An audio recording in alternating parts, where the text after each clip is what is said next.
inside the State House on a beautiful Rhode Island day as we make sure we fight for homes for all right here in Rhode Island. We are at the end of our legislative session and we need to demand that the Rhode Island General Assembly acts on housing justice this session. It is no secret to anyone in this room that we are in the midst of a housing crisis. Tenants are overburdened by rent, paying between 30 and up to 70% of their annual income just on housing alone, leaving little room for paying for medical care, child care, and life's other basic necessities. It is too hard right now for our families to live inside of our state. The housing workbook just came out this year, and there is only one community in Rhode Island where Rhode Islanders who make moderate income can live, and that's Barnaby. Most of our black and brown and low-income communities live right here in Providence. They cannot afford to live in a city that many have called home for generations. 44 million households, roughly 30% of the U.S. housing population, lives in rental housing. Yet, we still do not have comprehensive laws protecting renters. Instead, we have a patchwork of bills that have not been updated since 1986 in our state. It's been too damn long for Rhode Island residents to have their rights respected and outlined in our General Assembly and in our laws. We're here to fight for a rental registry, a statewide rental registry to make sure that all of our housing stock is quality, safe, and affordable, and that we know who owns the unit, keeping our families in our state housed. We also need to make sure that we pass a rental application fee. Right now, folks are paying hundreds, if not thousands of dollars a year just to fight for a potential space in a unit because our market is currently overburdened. We're not building enough housing. Rhode Island could be one of the first states to pass a public developer bill, ensuring that we have quality, affordable homes in our core cities, sponsored by Senator Meghan Kallman.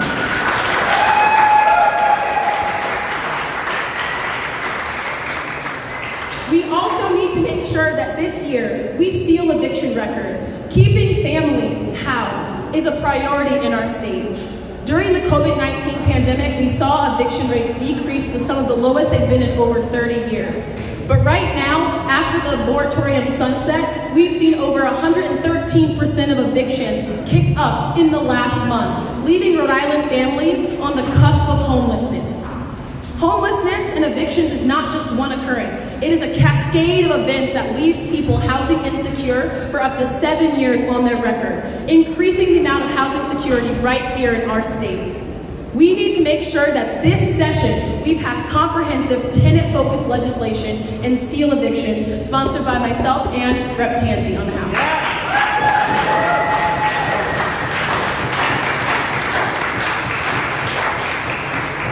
Again, our laws are out of date. They haven't been updated since 1986. We need to make sure that we also ban credit report history and criminal background record. No one in our state should be denied housing just because of who they were or how much money they made or where they get their source of income. We need to have a Homes for All guarantee in Rhode Island this legislative session.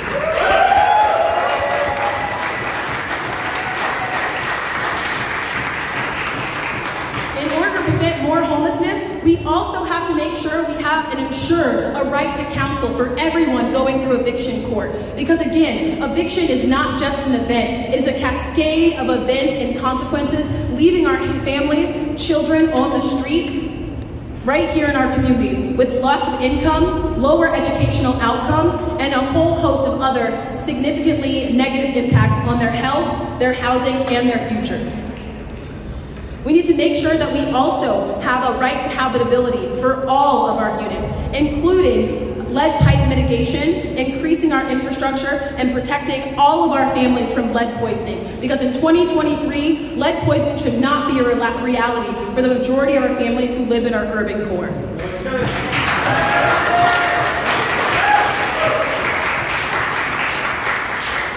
We've got a slate of a host of amazing people who have been housing advocates and fighting for the right to housing for all Rhode Islanders. Up next, we will have Senator Meghan Kallman to speak about some of her priority pieces of legislation this session.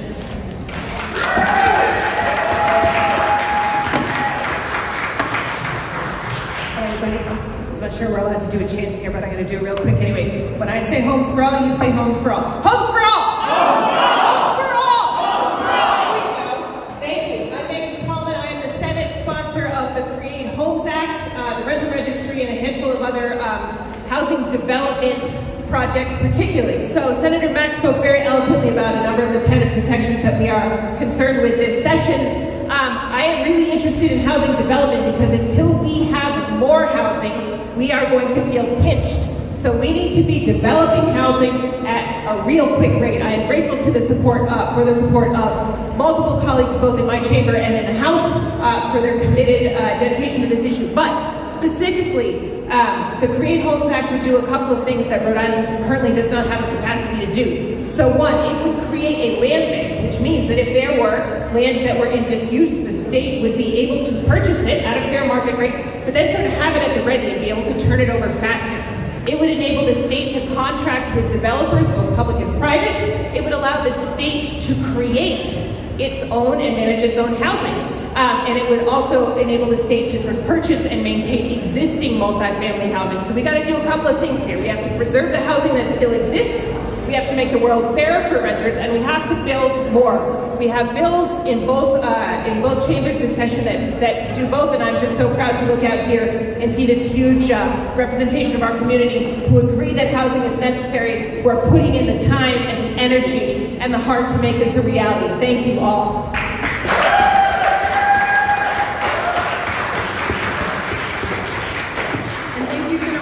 For your relentless advocacy for this. And I also want to shout out some of our other electeds who are in the room also fighting for housing in both of our chambers. Rep. Morales, Senator Cano, Senator Boyer, and Senator Costa. And Senator Cruz as well.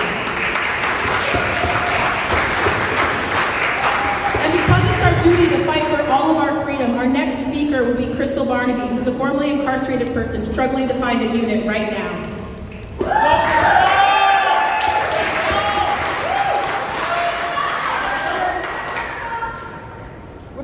By this housing crisis, and I'm that person that's being crushed. One of the many people in Rhode Island that's being crushed.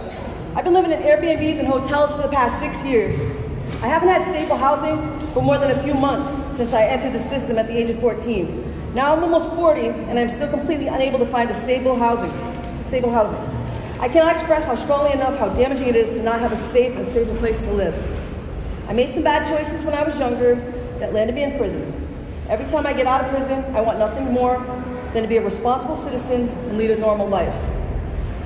But every time I am unable to find stable housing and my efforts crumble, no matter how hard I try. It takes years to get state resources like public housing or Section 8. My record and bad credit score lock me out of most housing options. It feels like there's no way out for me to rehabilitate myself because I can't access a safe and affordable place to live. I'm a hard worker, but it's so hard to maintain a job when I have to worry about paying $500 to $1,000 a week for hotels or Airbnbs. I'm not losing hope though. We need more sustainable, affordable housing. Yeah. Thank you.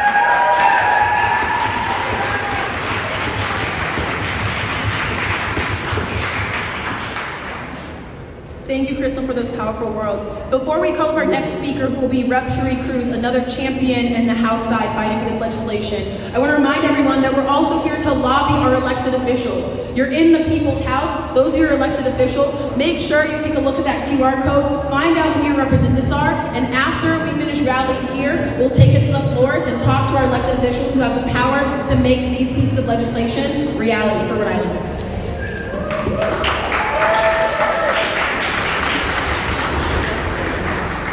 Again, Crystal, for coming forward, and everyone who's been impacted by this housing crisis, because we are in fact in a housing crisis. Yeah. That's right. Where many of our fellow Rhode Islanders are worrying about whether today is the day they will be without a roof over their heads. We're the most vulnerable in our state, working class families, families struggling in poverty, seniors, those with disabilities, our veterans live day by day at the mercy of this housing crisis, living in constant worry. When will this be the day they need to find shelter under a bridge? We can no longer stand by idly and watch as this happens. We can no longer waste our collective voices and strength and say or do nothing. We must stand up, stand alongside our fellow Rhode Islanders to begin to address the devastating impacts and stop the hemorrhaging from this housing crisis.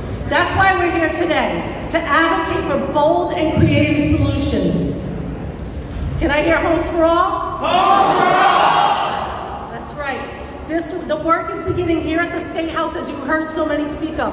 Legislation such as reducing barriers to accessing housing with banning rental application fees. That's right. Sealing past eviction records. That's right. Some records that can date back as far as 20 years, holding people hostage.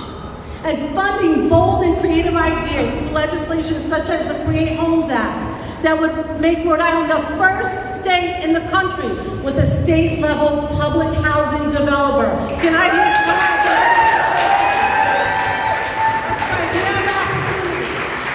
We desperately need this, but we're not going to solve this crisis with attitudes such as, this is the way it's always been done. The way it has always been done is one reason why we're here in this housing crisis.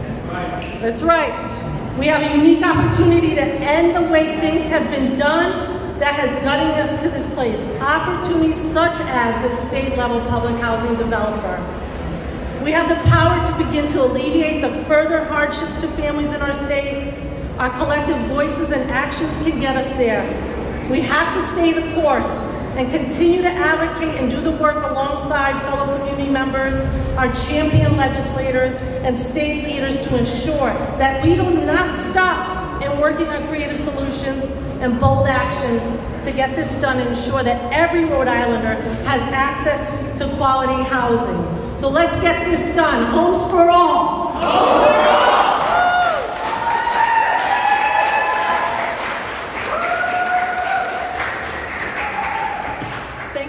All the work that you do for families right here in Rhode Island, especially low-income families. Up next, we'll have June Speakman. There's a host of other pieces of legislation that are not just to keep people in their homes and keep people from facing homelessness, but to also make sure that every single unit in our state is quality. No one should get sick living in an apartment. It is a public health crisis when we have families that are sick from lead, mold, mice, and other pests in their units. Our Rhode Island General Assembly needs to act now to make sure that homes are medicine as well.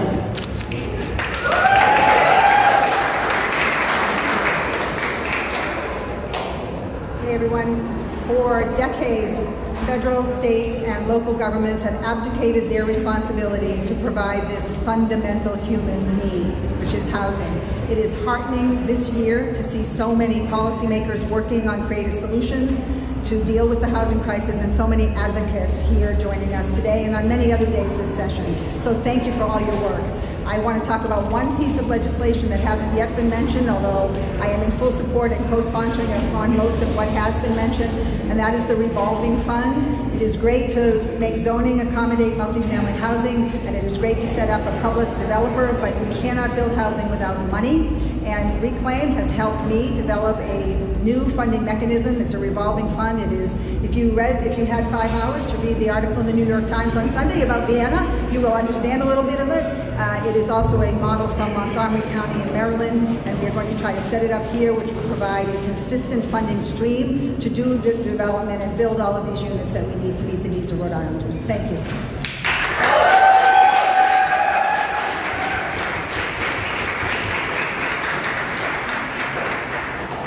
And thanks for your years of advocacy, June. Up next, we will have Providence Organization of Workers and Renter, or POWR, speaker, Tiara Mack.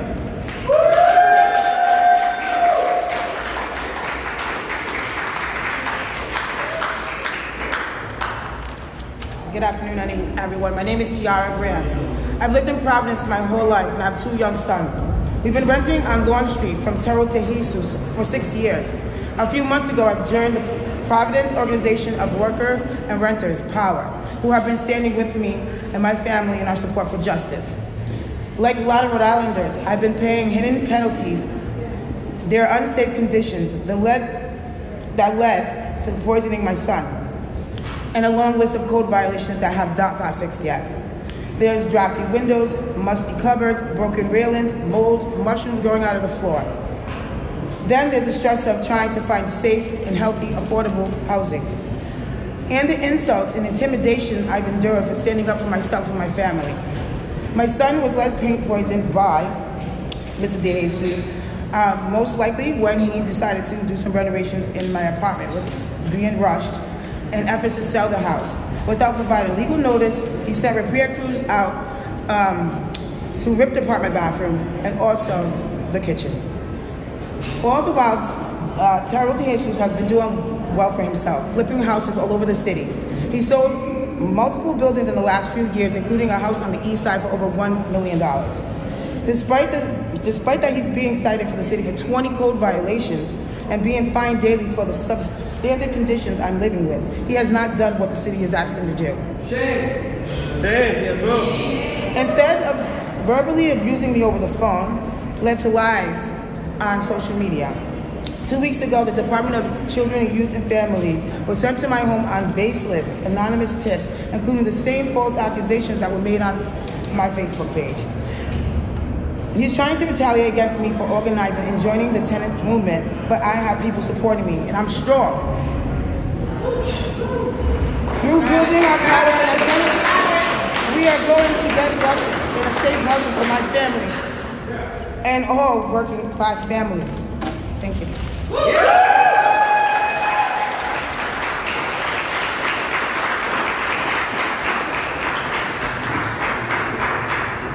The daily decision to put a roof over your and your family's head should not come with, should I live with mice today? Should I live with mold today? Our families should not have to make decisions about their health or housing. Every single unit in our state should be quality and affordable for our families. Up next, we're going to have Earl who's a former Pioneer Tenant, someone else who knows what it's like to live in substandard units.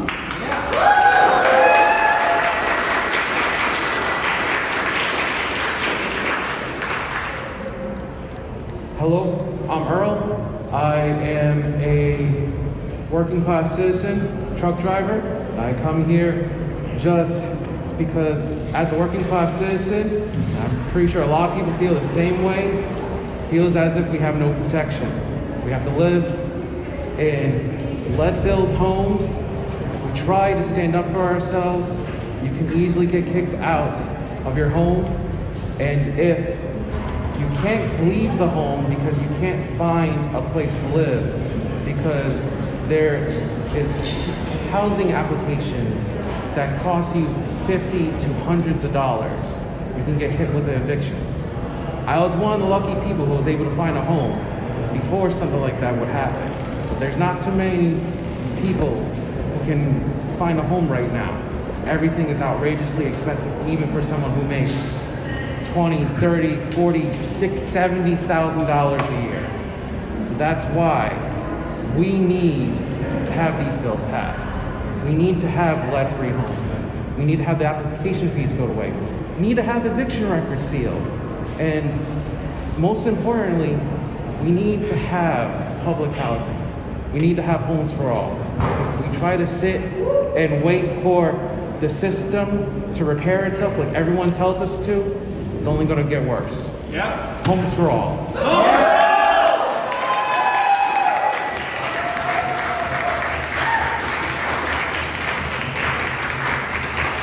These stories are so powerful and important, and each of you in this room have a story that you need to make sure that you tell to our elected officials upstairs right after this rally ends. Take a look at that QR code. Make sure you know who your elected official is, but honestly, talk to anyone who's in those chambers, because it takes all of us knowing that these are priorities and that homes for all, it should be a right to all Rhode Islanders. Up next, we will have Justin Kelly from the Painters Union.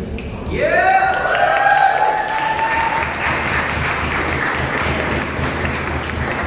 How you doing, everybody? My name is Justin Kelly. I'm the business representative and political director for the Painters and Allied Trades here in the state of Rhode Island, as well as the chairman for the Rhode Island Building Construction Trades Organizing Committee. Represent collectively over 10,000 members here in the state, skilled craftspeople, I come here today to tell you we have your back and we stand in solidarity with you. The reality is poverty, homelessness are policy choices. Those things are choices that people make. They make those choices for their benefit at our expense. And because they're choices, the reality is that we can make a different choice. And that's what we want to say today. Let's make that different choice.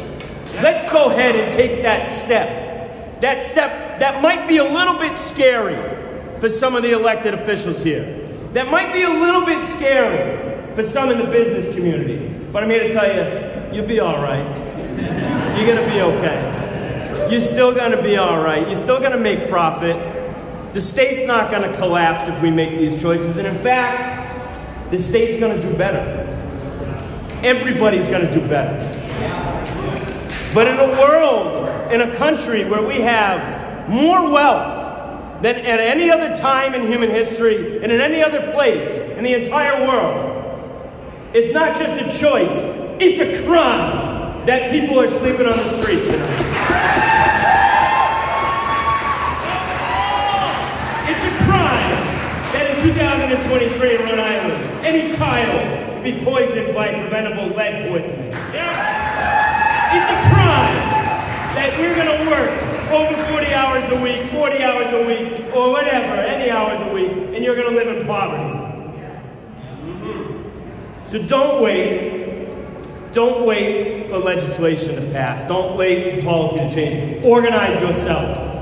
Organize your friends, your brothers, your sisters, your neighbors. Organize yourself in your community. Organize yourself where you rent, where you live, and organize yourself on the job. And when you do that, when you make that choice, you will become powerful. You will become unstoppable. Because the same people that are slumlords across this state and across this country are bad employers, are bad developers, are people who exploit other people on the job. And so we have, collectively, as the state of Rhode Island, a choice to make this session, this legislative session. Are we going to continue to tolerate homelessness? No. Are we going to continue to tolerate poverty? No. Are we going to continue to tolerate wage theft? No. Unsafe working conditions for construction workers? No. Low wages and lack of benefits? No. Particularly for immigrant workers, for people of color, for people who are formerly incarcerated? No. I don't want to. My union doesn't, and the 10,000 members of the building trades don't. Because there's another choice to be made. And that choice is to have a model of building public housing again. To say we want to build not only a great place to live, we want to ensure the workers who are building that are being paid a living wage, a prevailing wage, something where we can create a sustainable cycle of benefit, not an unsustainable cycle of poverty and exploitation. So, I'll say this to close, stick with it, and don't forget to take it easy, but take it.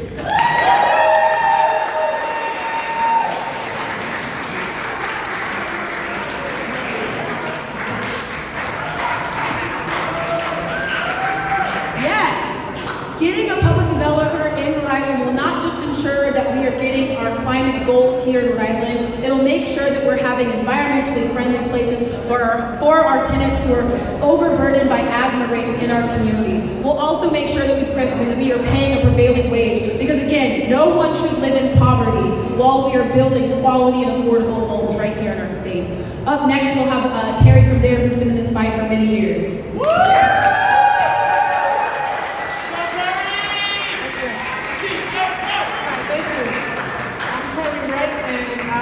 Have a question to ask. How many of you rent? How many tenants do we have here? Well, guess what? Because I rent, none of us are protected. So today, someone got evicted, maybe 30 days from now, it could be you, your family, friends. There are no tenant protections.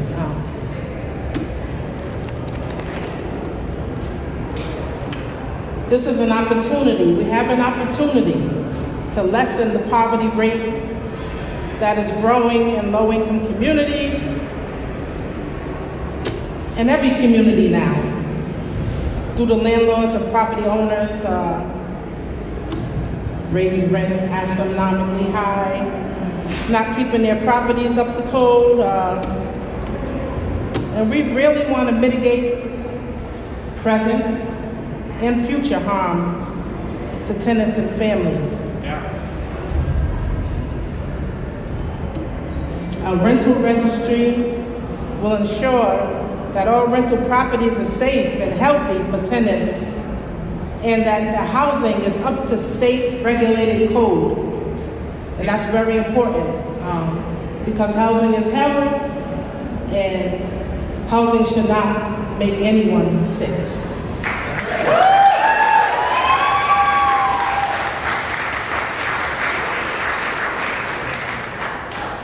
Also, my favorite is eviction expungement.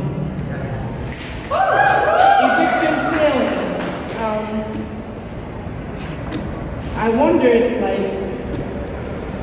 when was the first eviction ever? And I'm not going to ask, but it was the Trail of Tears and a removal of indigenous people. So you're thinking how far back that is? Well, I'm thinking and I'm asking, in the state, in the city files, I'm just wondering, what's the oldest eviction that's sitting there preventing some individual or their families from being rehoused? Like, how long ago did that take? Did that happen? It just makes you think.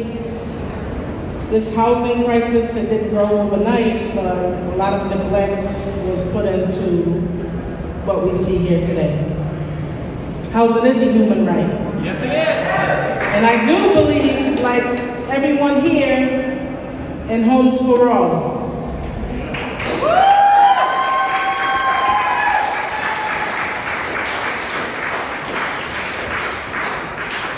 Also, application fees will prohibit landlords and property owners from charging fees to renters in search of truly affordable housing options. Passing this bill and banning rental application fees will protect low-income families and individuals, from being taken advantage of, and the greed and capital intake of such rental application fees from causing further hardship, of which vary in price from $50 and up. It was about 20 years ago, I paid $100 to my best friend in Philly for an application fee, and we didn't receive the apartment. So again, it's time to change the game. It's time to change how we do housing in the state of Rhode Island. It's time to care for one another. It's time to treat tenants and their families the same as you would treat a homeowner, someone with a lot of money. We're all the same here. There's no one above anyone. Tenants need protections. And without tenant protections, this housing crisis is going to grow. And if you think the emergency rooms, doctors are exhausted, the police station, their officers are exhausted, homeless, unsheltered people are exhausted. It'll only get worse if this important legislation is not passed. Thank you.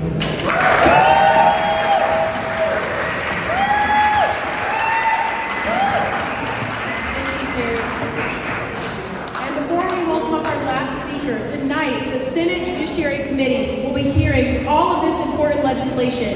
tonight right here in the State House in room 313, including bills to make sure that there's 120 days notice of rental increase, the sealing of eviction records, interest on security deposits, eviction, 4% rent cap, and a host of other legislation being heard right here. It is our duty to make sure that we fight for our freedoms and for the freedoms of everyone else in our state. Last up on our agenda, we have Yanine Guardia, who's with Reclaim.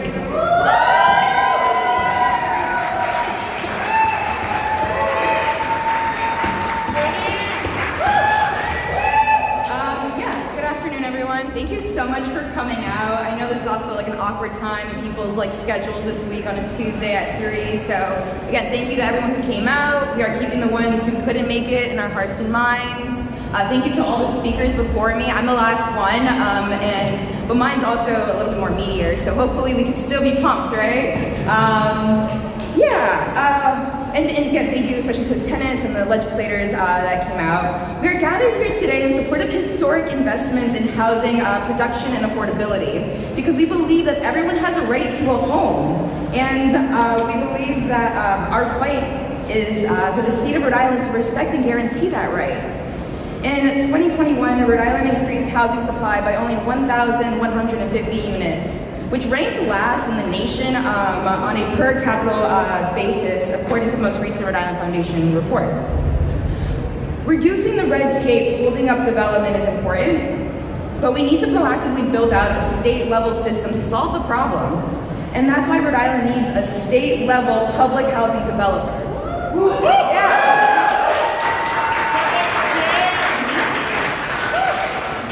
That's also why public housing authorities need to be supported to take the lead role in building the homes Rhode Islanders need to solve the housing crisis. We are on the cusp of making history here in Rhode Island and winning the first state-level public housing developer in the nation.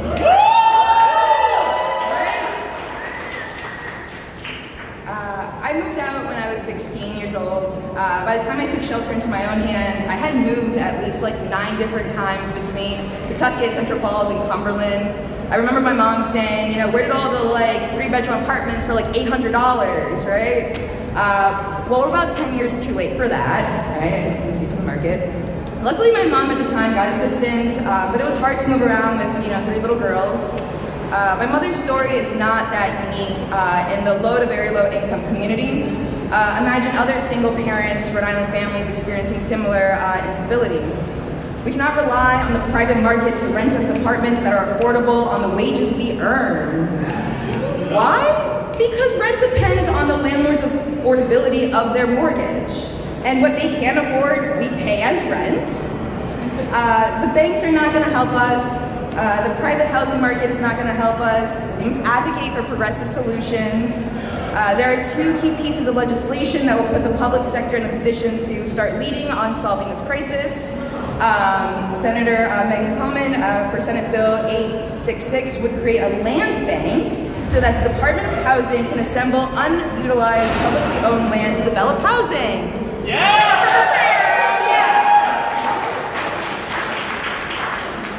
Land is one of the most expensive factors in the real estate development. All available publicly owned land should be consolidated into a land bank so that homes that Rhode Islanders need can be built. Yeah. Halfway there. Senate Bill 866 would also give the State Department of Housing the powers and capacities to acquire already existing affordable housing to ensure its preservation. Yes. Yeah. Preservation, please.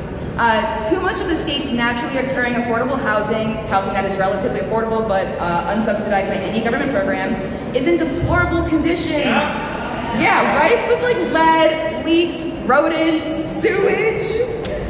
It sucks, and much is also at risk of being flipped by speculators and turned into housing for higher income people. It's critical that the Department of Housing acquire such properties to preserve them as safe and permanently affordable housing owned by either the state, public housing authorities, or nonprofits. So yeah, CDCs. It is important that the public sector steps up and builds homes for the for-profit. Let me repeat that. It is important that the public sector steps up and builds homes that the for-profit sector can't and won't.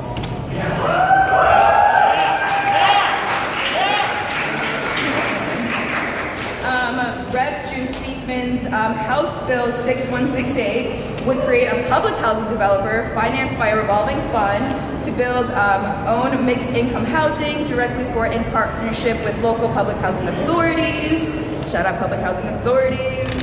Because across Rhode Island, they're ready to build and contribute to ending the housing crisis. Lastly, we believe that it's key that construction workers build this generation of public housing and are paid prevailing wages at full Davis-Bacon rates. Yes. Publicly developed housing will be a major benefit to the state's economy, particularly if we enter another recession. Side-eye. The public investment should pay workers good wages because it's the right thing to do and because it will act as a stimulus during a recession. Last part. We also believe that housing design and construction must be accountable to important building energy standards, thanks to other existing laws like the Green Buildings Act and the 2021 Act on Climate, ensuring that people are able to live in healthy, efficient homes as the state moves towards meeting its climate goals. We don't know what the future will be, but we sure can secure shelter for it. Thank you.